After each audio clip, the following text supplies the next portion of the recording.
Welcome to the Long Thread podcast about spinning, stitching, and weaving by hand. This series is sponsored by Long Thread Media, publishers of Spin-Off, Piecework, and Handwoven magazines. Find us online and subscribe at longthreadmedia.com.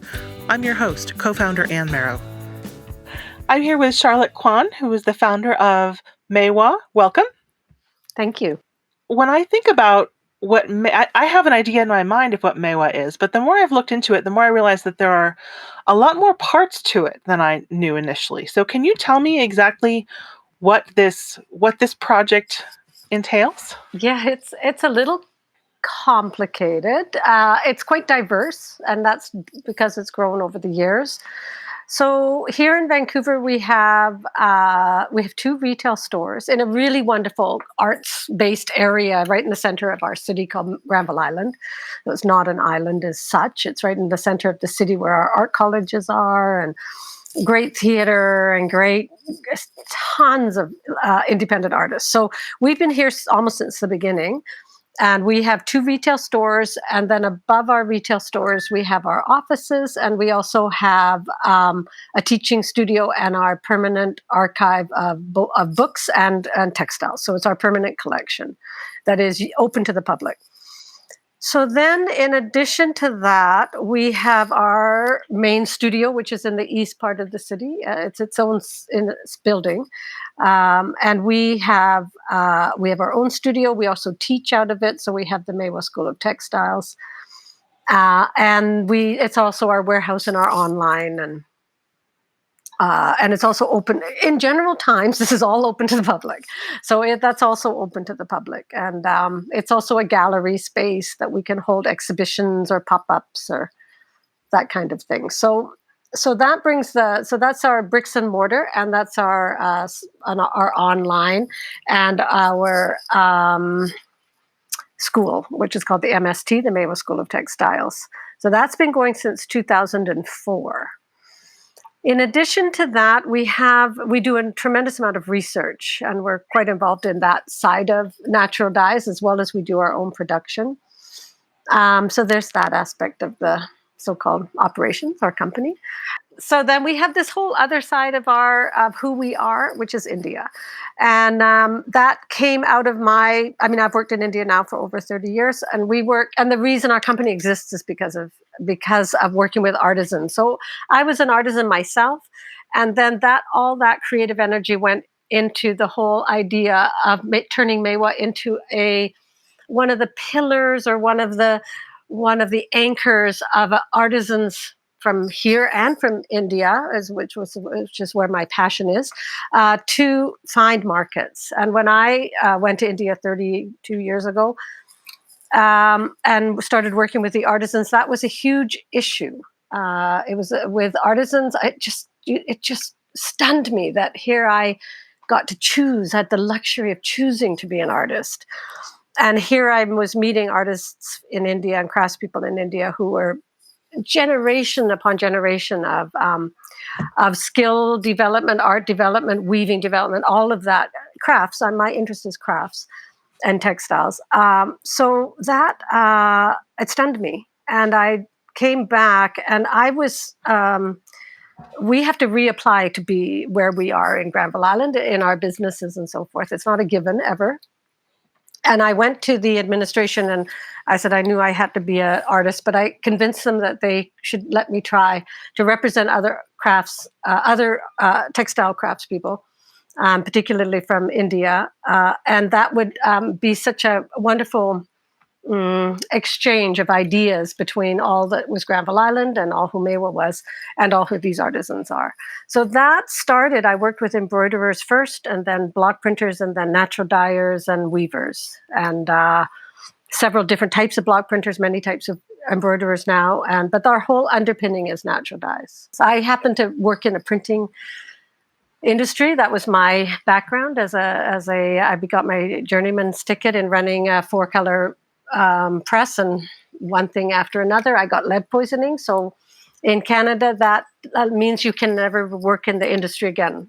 And so although I had spent 4 years going through the process of getting the ticket, I couldn't stay in that. it made me realize how interested in color I was. And then, of course, I got interested in the toxicity of color. So that made me interested in dyes and natural dyes and plant-based dyes. And then I got interested in the farming of that. And that took me to India, along with the interest in textiles. And really, I thought I would just go and get out. And then I fell in love with India. It was amazing. That country just continues to, my mother, bless her, was, I was a hyperactive child. So I can, as a mother myself, I can just imagine how that played out in her life. And when she came to India at 80 something, 86 with me for the first time, she's still with us and she's 96 now. She said, "Oh, I understand why you fell in love with India. It's the first thing I've ever seen that uses up all your energy and exhausts you." So I was I thought that was quite funny, actually. So maybe that was why. But India is the mecca of color. I mean, it's just, I am so drawn to their color of the land, the color of the people, the color that grows there, the knowledge of natural dyes there it's just so deep. It's interesting that, natural dyes and toxicity took you to India, because it's not particularly known as a place that is very careful about chemical pollution in a lot of Oh my cases. God! Yeah, I can't believe I'm still alive. Actually, I mean, it's terribly polluted, and they don't. And there's too little care there for there's so many people, and there's so many issues. There'll be more issues, I'm sure now, but when you get out to the villages, that's the India I know. I don't exist in the cities. Of course, I have to interact with cities, but when you get out to the farms and when you get out to the knowledge and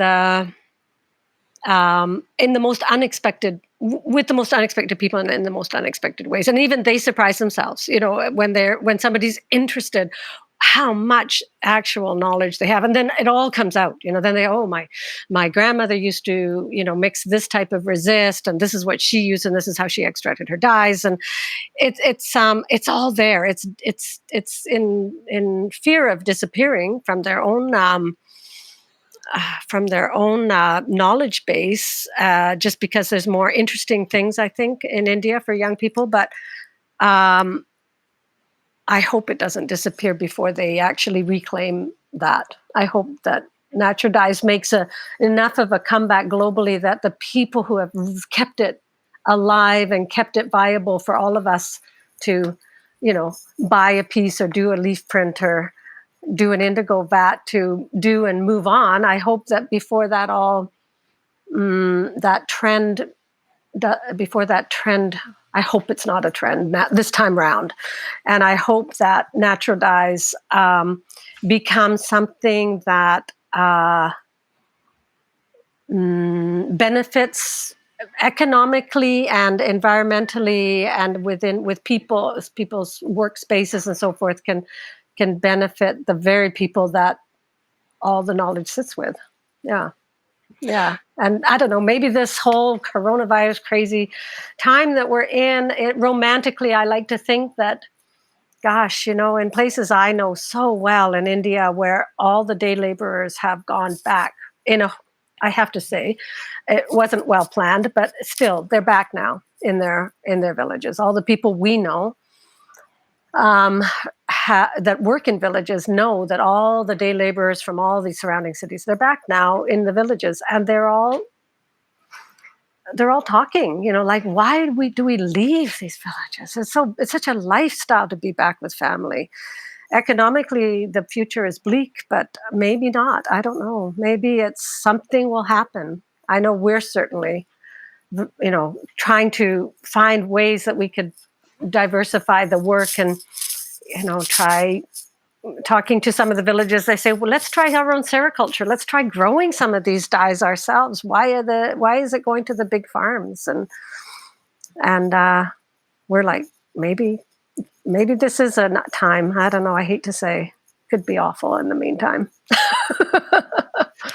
So how have things changed since in the last 30 years? I would imagine, when I think about the political transformations and the environmental transformations, but in what you have seen first of all, as a business owner in North America, but also with someone with relationships in India, what have you seen change over that time? It's funny because some things have changed so dramatically, and some things haven't changed at all. And it makes me think it was probably this way in 1820. So, I mean, the cities have changed dramatically, and of course, the roads and the India was India's always suffered with pollution. I mean, part of that is their farming methods. Part of it is the monsoon cycle and trapping pollution. And part of it, of course, is how many more cars a day they put on the road. I don't know the figure anymore, but it's unbelievable. So, and that dependence on that. But I don't know, I feel more hopeful uh, for India than when I arrived, and I don't think that has anything to do with us. It's just I feel the resilience um, of the villages finding an economy that works in the village. So all the people we work are weavers, dyers, and so forth. So our business it's still small. It's small to medium. I've never believed in, neither do I ever want to get to that size. It's easy to get to the size that you have to move everybody into Delhi or outskirts of Mumbai and open factories and get everything conforming to a certain method of whether it's drying and powdering of dyes or making of lines of clothing or bedding, which are what we're involved in. So it's always been a vision and a promise to the artisans and a vision of ours and theirs that we don't move our facilities to out of the village. We work within the village, which has meant that we have to change everything how we produce. Nobody will cut our fabrics for us in a cutting factory. Nobody, because all our weaving is different widths, and if salvages are difficult, it's hard to lay the fabric, and so we've had to open up our own stitching place in one of the villages. That we hand cut everything, we hand wash everything, we hand cut everything, we sew on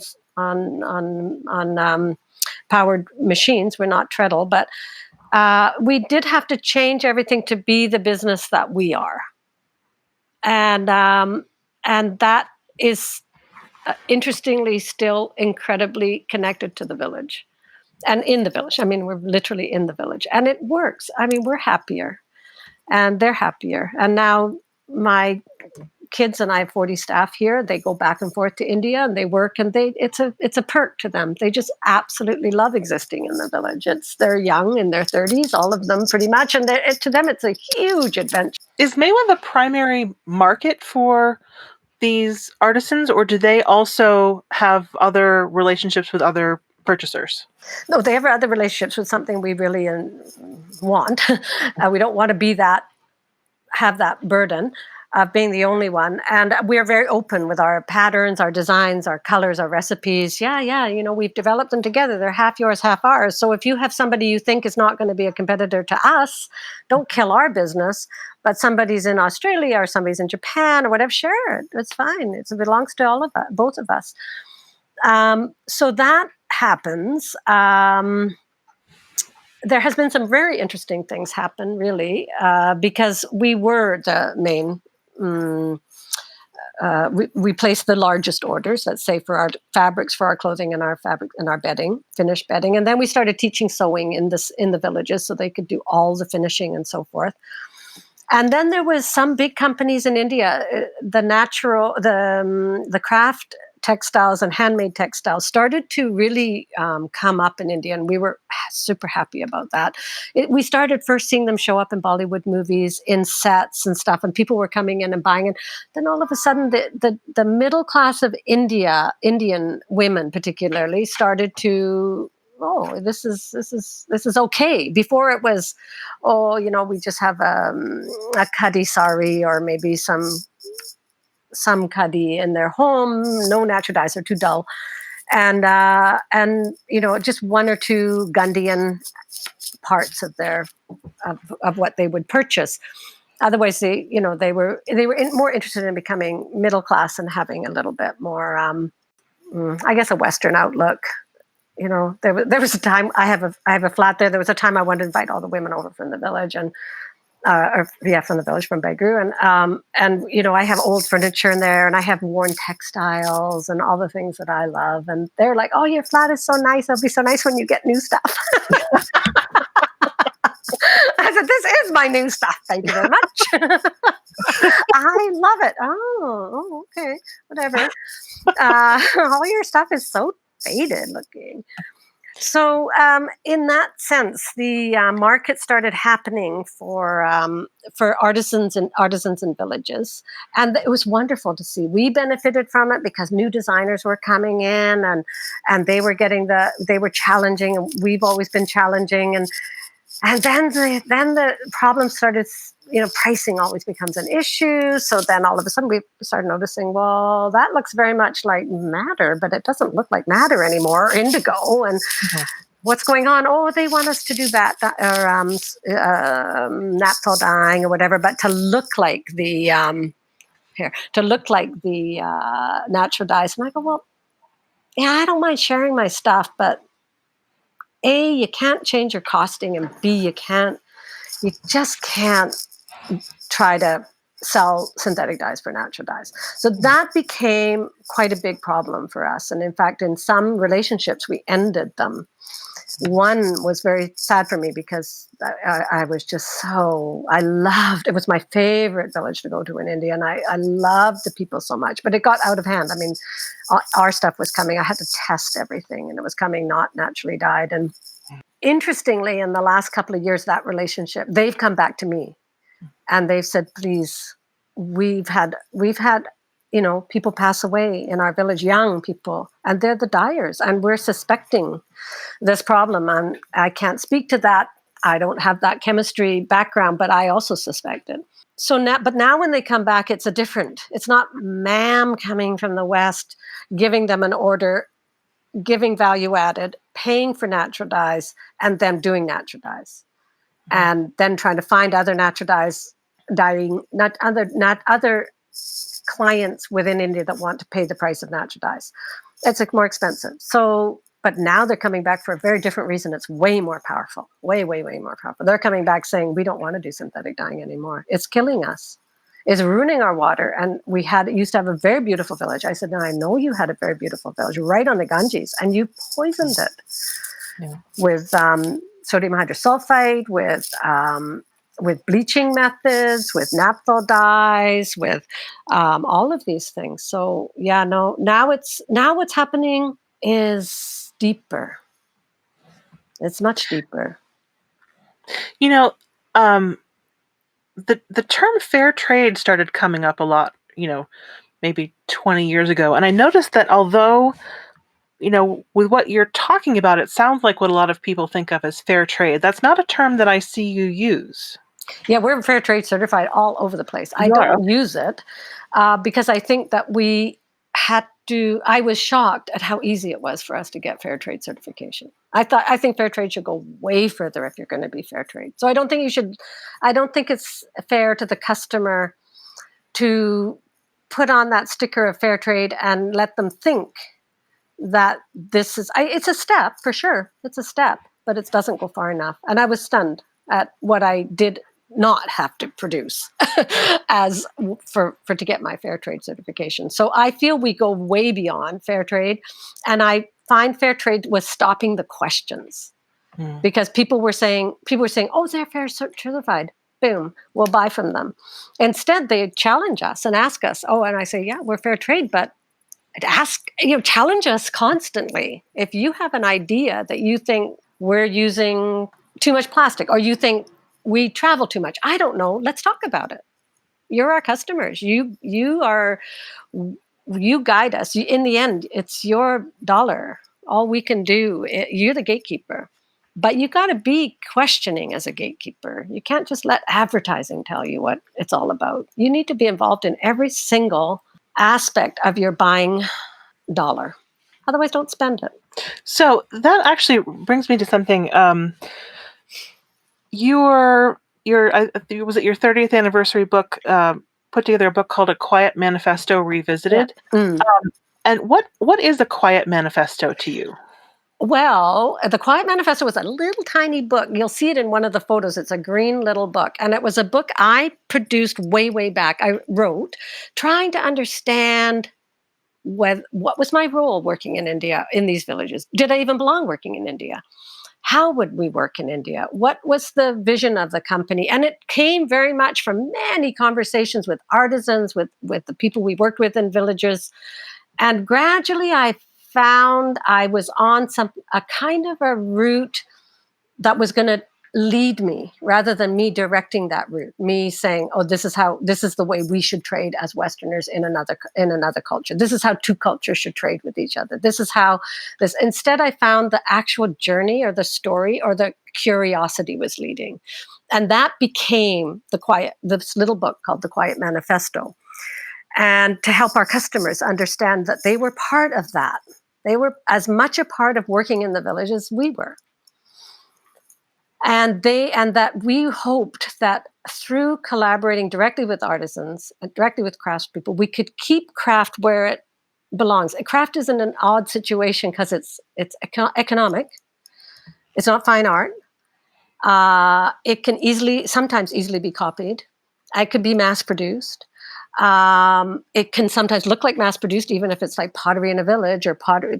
But always it should have something that when somebody picks it up, there should be this curiosity. It should be so beautiful, but so interesting and so definitively belong to another culture that we should be able to, it should draw us to that culture. Maybe not physically, but maybe to say, oh my God, this pot with this firing on this side, and it's this amazing Miti terracotta, and it's got that black firing. How did they do it? It's polished so beautifully. How did they do that? And in Meghalaya or wherever that pot or that textile, you feel it, and you can feel who did this? This is definitely belongs to a culture. And craft has always been traded with that. It's only more in the industrial time that we've been able to take a certain other craft and manufacture it in China or something and have Guatemalan textiles show up in, Skinny Jean, whatever company.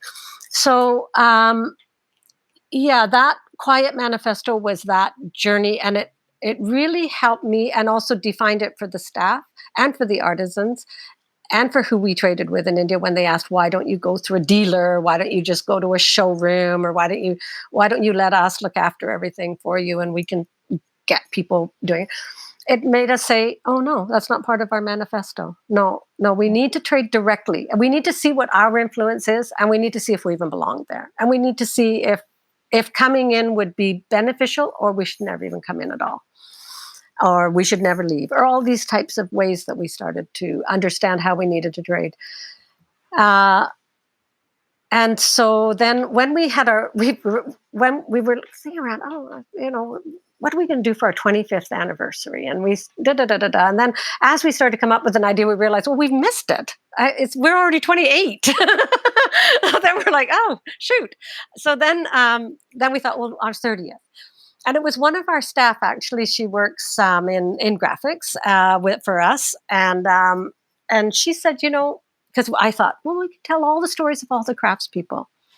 And she goes, you're always telling all the stories of all the craftspeople, but nobody knows your story. Nobody knows Maiwa's story. So that became Revisiting the Quiet Manifesto. And it has all these stories about where that Quiet Manifesto is now, what we believe in now. It's very similar to the beginning, but how did we do all that? The Quiet Manifesto came when my kids were born. Now my kids are 33 and 35, and I'm a grandma. Why did they come in? So there was that little interview with them, and Ishmael Bai, who is one of my mentors.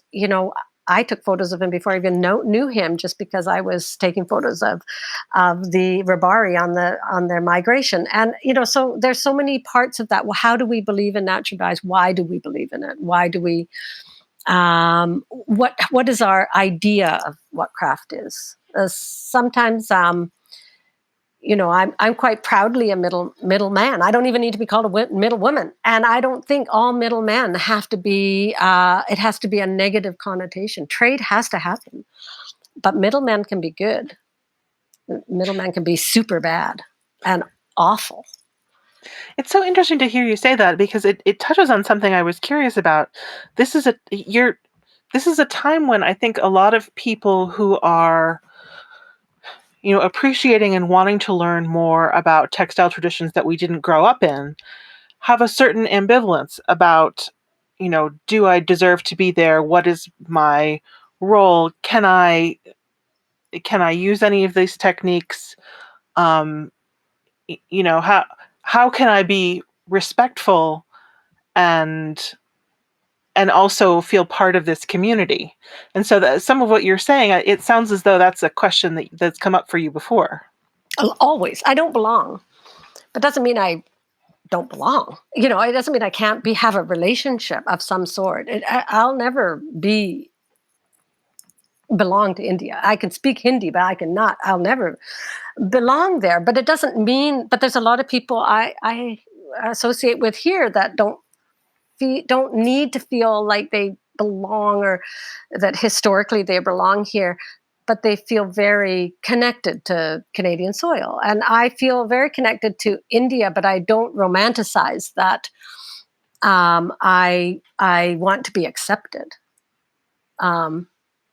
Before I learned Hindi, the women in one particular village that I worked a lot in Kutch, they would always call me this sweet pet name, and I always said, "What is that name?" And they go, "It's just Auntie. It's sweet. It's we can't call you your real name. Like what it is in India." Well, as I learned Hindi, I asked my tutor, and what is that name? Apparently, it's Auntie. He said, "It's not Auntie. It's like Mrs. Fussy Pushy." So I went back, and went, oh, I love that name. At first I was so indignant. Oh, I'll never be accepted. I'm just a ma'am who's fussy and pushy. And then I thought, no, that is who I am. And the fact that they decided to pet name me that, I thought, okay, I can live with that. And then we just have too much fun together. But it's not lost to me. And I know people that I've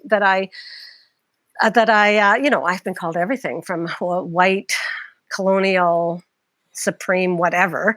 But I don't believe that. I believe the world is big enough for all of us. I do think that I can't help my history. I know I'm British. I come from British parents who never in their wildest imagination knew what was going on with the colonialists that built their society. I can address it. I can understand it. I get my color. I get that I have privilege. It doesn't mean it doesn't paralyze me. Let's put it that way. There's a lot of criticism. There could be a lot of criticism, but it just, yeah, okay. But I'm gonna keep doing what I do because I love it so much. And I think what we're doing is good. I don't underestimate. I don't ever. I don't think we're always right, but I don't underestimate the difference that can be made by one small company. So now that things are sort of shut down around the world, and people are pretty much only coming to you through their computers, at least for this moment. Yeah. One of my colleagues had to limit herself to only one or two different kinds of handmade needles, and she has a little box. I know, and we're just like sending out all kinds of stories because we have all kinds of time. I did have to lay off some staff, but our majority of our senior creative staff we kept on, and I'm determined to do that. And the crash in 2008 did affect us, and it was at that time when I decided that I had to not just be bricks and mortar for the sake of so many and so much. I needed to get online, and so. Our school, and so that happened, and we're in a good position now because of that. But oh my God, we have no idea what's going to happen with rents. We pay enormous rents, and we have no clarity from our landlord. We have a good government, however, so in that way, all the individual people are looked after, and now they're starting to look after small business. It's a relief that they're not just bailing out oil, banks, and lumber. It's great that small cafes and restaurants and bricks and mortar stores are looking like things will be available. But our biggest challenge has been the closure of our school. We had 500 students enrolled at that time, and so it's only bricks and mortar. It's an in-house school. I mean, we have 2 parts of the school: the dry for embroidery and pattern drafting and all of that, costume making, and then we have the wet, which is all our dye classes. Everything was canceled from March to the end of our semester in June. So that was one of those feelings again of, whoa, we've lost a lot in having to give refunds to everybody. It's made me realize I want to get the school online. Yeah, so that's what we're working on. We'll have both, just like I believe in bricks and mortar equally. I don't think everything can be online. You need to meet people.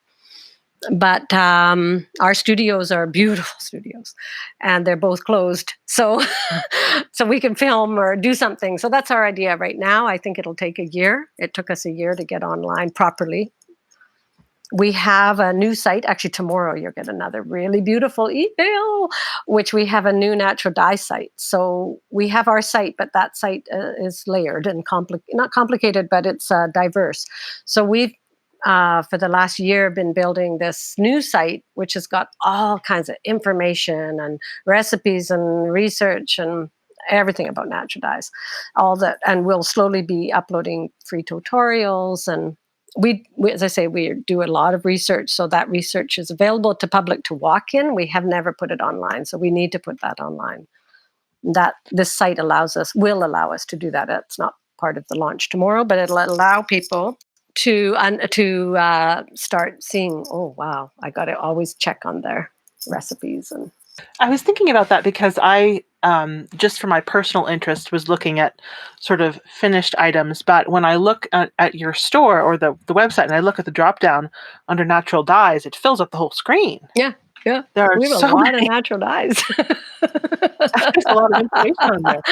And what people your side of the border often don't realize is that our Canadian dollar is a real good deal for you all. So it's great because we trade directly from India or Chile or Peru or Mexico, wherever we're trading for natural raw material. It comes into Canada and Canadian dollars. So that's hopefully working in our favor. But yeah, we now we're growing now we're getting farmers to grow our dyes. That's happened for the last 5 or 6 years. So now we're able to scale up slowly to being able to have larger sizes for small companies to be able to invest their knowledge and creativity and commit to natural dyes. You can't buy it all in 500-gram containers. You need 2.5 kilos, 5 kilos, 10 kilos. So that's our next step. And we have a place in India. So we have a studio in India. So sewing studio and a staff accommodation. And now we've just expanded that. So we'll have drying facilities for dyes and grinding and so forth. Yeah. So one step has taken you in all of these wonderful different directions. All these wonderful directions. And, I wouldn't be able to do it. I love thinking of new directions and envisioning. And if it wasn't for our fabulous staff, and we have a really great team, and I hope we're all back together, not in the not too distant future. We have so much talent within our group here and within our staff in India. So we're all super excited. Well, thank you so much for your time and for this sort of virtual journey through your business and your partners in India. And thank you so much. I look forward to seeing your new site. Thank you. Yeah, tomorrow. Check it out. Oh, you'll get it. You'll get an email, or you're no doubt. Pleasure to talk to you. Thank you for thinking of us, of contacting me and thinking of us.